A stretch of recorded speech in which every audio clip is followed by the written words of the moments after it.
जय हिंद दोस्तों, कैसे आप लोग। आई होप आप सब लोग अच्छे होंगे। आज हम ये वीडियो उन बच्चों के लिए लेकर गए जो 2026 के लिए जामिया मिलिया एलएलबी को टारगेट कर रहे हैं। तो एक गुड न्यूज है आप लोग के लिए, जो बच्चे 2026 के लिए जामिया मिलिया एलएलबी के लिए टारगेट कर रहे हैं और उन्होंने प्रिपरेशन शुरू कर दी है, तो उनके लिए गुड न्यूज है कि एमएलएस ने जो है अपना मॉक टेस्ट शुरू कर दिया है। तो पहला मॉक टेस्ट जो है 9 नवंबर को होने वाला है और आज हम इस वीडियो में डिस्कस करेंगे मॉक्स कैसे हमें अटेम्प्ट करना चाहिए। क्योंकि मॉक से क्या होता है, मॉक से हमारा लेवल पता चलता है कि हमारा लेवल है कहाँ। क्योंकि एग्जाम आपका जो है मई मंथ में होने वाला और अभी हम नवंबर में खड़े हैं, तो बहुत लिमिटेड टाइम है हमारे पास, 5 to 6 मंथ का टाइम है।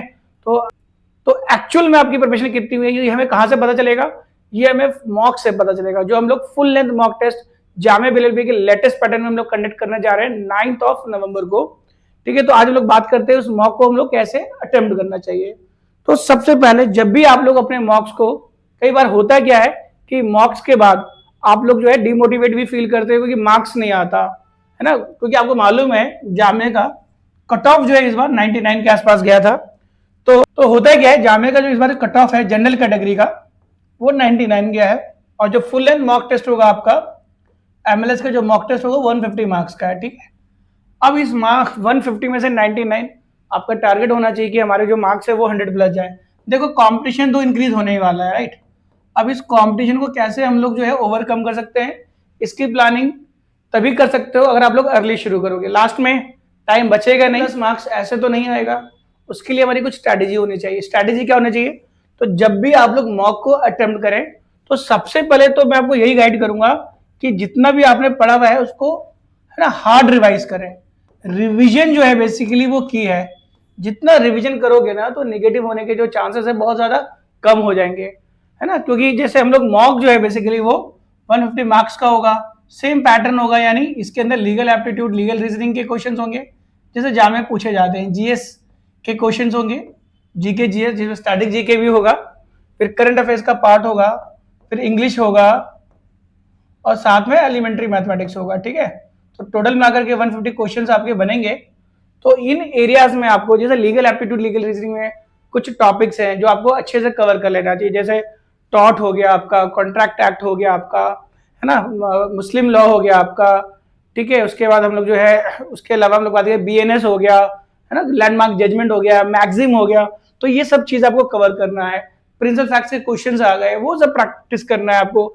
जीएस के अंदर कई सारे एरिया आते हैं, पॉलिटी हो गया, ज्योग्राफी हो गया, हिस्ट्री हो गया, है ना, फिर इकोनॉमिक्स के टर्मिनोलॉजी बेस्ड क्वेश्चंस हो गए। स्टैटिक जी के अंदर क्वेश्चन बन जाता है, यूनाइटेड नेशन से क्वेश्चन बनता है, अवार्ड से क्वेश्चन बनता है, करंट अफेयर्स के अंदर सीरीज ऑफ टॉपिक्स है जहां से लास्ट 5 ईयर या 10 ईयर्स के पीवाईक्यूज आप देखोगे तो क्वेश्चंस बने ही बने हैं। फिर इंग्लिश के अंदर वोकैब हो गया आपका, है ना, और पैसेज हो गया आपका, है, कुछ ग्रामर से रिलेटेड क्वेश्चंस हो जाते हैं, और फिर एलिमेंट्री मैथमेटिक्स में आपकी रीजनिंग वाला पार्ट, मैथ्स वाला पार्ट, तो मिला करके 150 क्वेश्चंस आएंगे। तो अब इस मॉक से जो है आपकी नॉलेज पता चलेगी कि आप लोग एक्चुअल में कहां पर खड़े हो, है ना। ऐसा तो मैं आपको यही एडवाइस करूंगा, ये सब्जेक्ट्स हैं जो भी आपने पढ़ा हुआ है उसको आप रिवाइज कर लो। रिवाइज करने के बाद आप ये मॉक टेस्ट दो। मॉक टेस्ट देने का तो पता चलेगा कि आपकी प्रिपरेशन क्या है। आपको एक्चुअल में डेविएशन जो है वो आप आइडेंटिफाई कर पाओगे।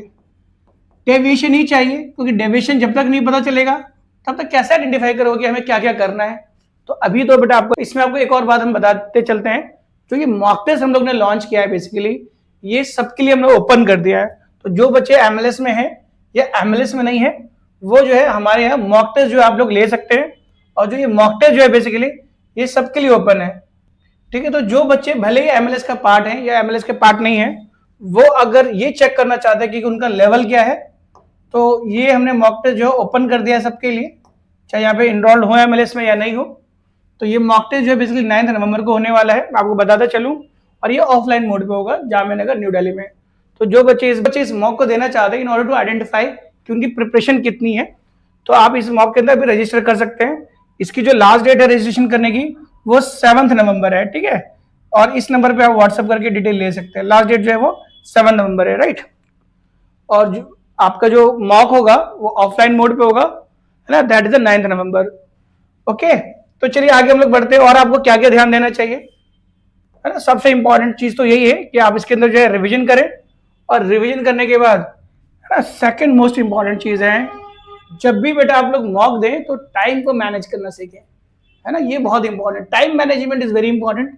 अगर आप लोगों ने टाइम को मैनेज नहीं किया तो ऐसा लगेगा कि भाई आपके पास वक्त ही नहीं था और टाइम खत्म हो गया, यानी ये जो 150 क्वेश्चंस हैं इसके लिए आपको 120 मिनट्स का ही टाइम मिलेगा जामिया के अंदर। अब इसको आप काउंटर कैसे करोगे?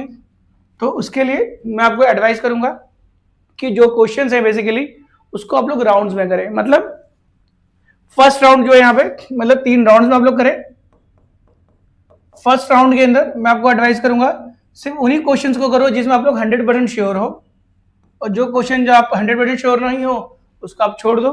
और इसके लिए फर्स्ट राउंड के लिए बेटा एक सेट टाइम एलोकेट कर दो। से फॉर एग्जांपल 30 मिनट्स आपने फर्स्ट राउंड के लिए आपने क्या कर दिया बताओ, एलोकेट कर दिया, राइट। फिर आपने करा 100% आप श्योर हो, वो वाले क्वेश्चंस कर लिए।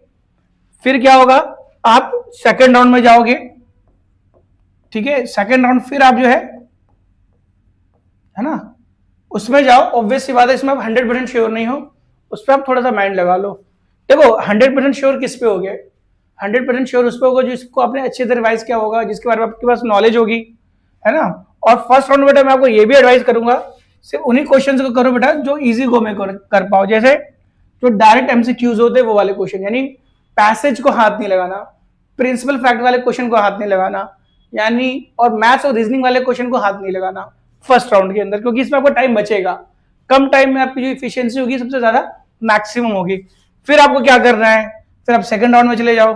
अब सेकंड राउंड में जैसे मैथ्स रीजनिंग वाले क्वेश्चन है वो कर सकते हो, ठीक है। सेकंड राउंड को बेटा आप 30 मिनट्स दो, मैथ रीजनिंग वाला जो पार्ट है वो कर लो, जो जो क्वेश्चन आपने छोड़े हैं फर्स्ट राउंड में जिनको अटेम्प्ट नहीं किया, ताकि देखो फर्स्ट राउंड में 2 टाइप के क्वेश्चन होंगे। एक तो ऐसे क्वेश्चन होंगे, आपने ऐसे क्वेश्चन छोड़े होंगे जो आपको आते ही नहीं होंगे, या फिर एक ऐसे क्वेश्चन होते होंगे जो आपको हो सकता है आते हो, आपने उसको कोशिश ही नहीं की। क्यों?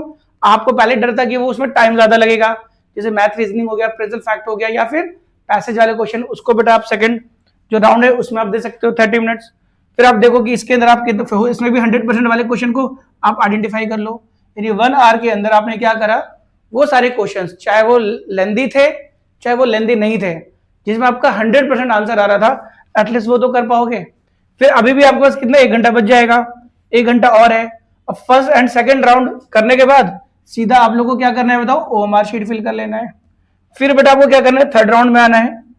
थर्ड राउंड में आओगे और थर्ड राउंड में आने के बाद है ना आपको क्या करना है, अब जो बाकी क्वेश्चंस जो बिल्कुल आपको नहीं आ रहे उसको आप ट्राई करो, है ना। इससे क्या होगा, फायदा क्या होगा कि जो आपकी नेगेटिव मार्किंग, क्योंकि देखो 150 एमसीक्यूज आपको करना होगा जामिया के अंदर और 120 मिनट्स का टाइम है, और साथ ही बेटा 0.25 का नेगेटिव मार्किंग भी है। तो नेगेटिव मार्किंग को आप कैसे ओवरकम कर पाओगे?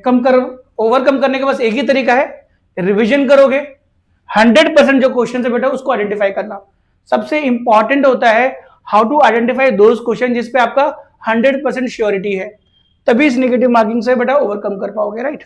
तो बेटर ये कि फर्स्ट एंड सेकंड राउंड में जिसमें 100% आप श्योर हो वो करो, बाकी जो क्वेश्चन आपसे हो पाए वो थर्ड राउंड में करो ओएमआर फिल करने के बाद।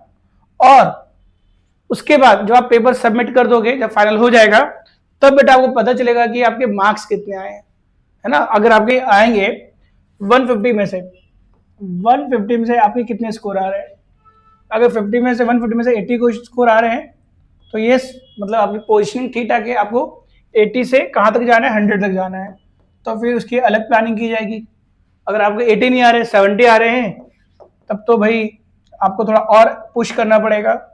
टारगेट तो आपको यही तो जाना है, तो 30 मार्क्स को हम लोग कैसे अचीव कर सकते हैं?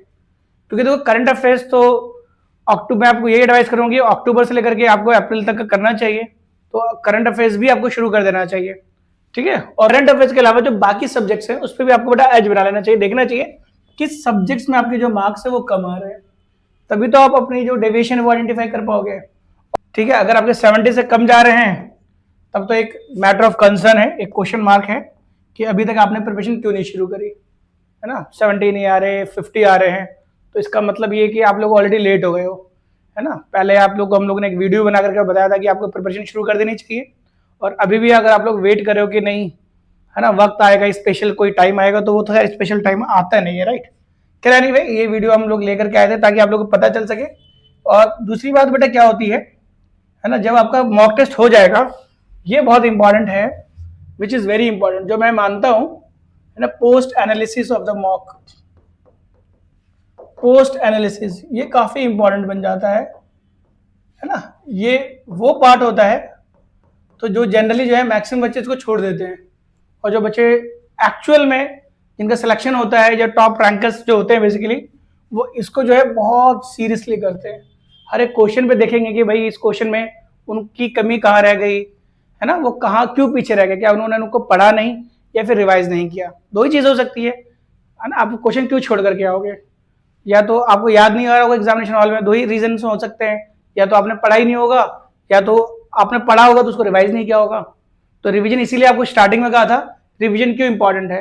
रिवीजन से क्या होता है, आपके नेगेटिव मार्क्स जो है वो भी कंट्रोल हो जाता है, और साथ में आपके जो नंबर्स हैं वो भी इंक्रीज हो जाते हैं। ठीक है, तो पोस्ट एनालिसिस ऑफ मॉक जो है वो बहुत ज्यादा इंपॉर्टेंट है। तो डियर स्टूडेंट, तो ये था मॉक से रिलेटेड एक सेशन जो हम लोग लेकर के आए थे आपको ये बताने के लिए।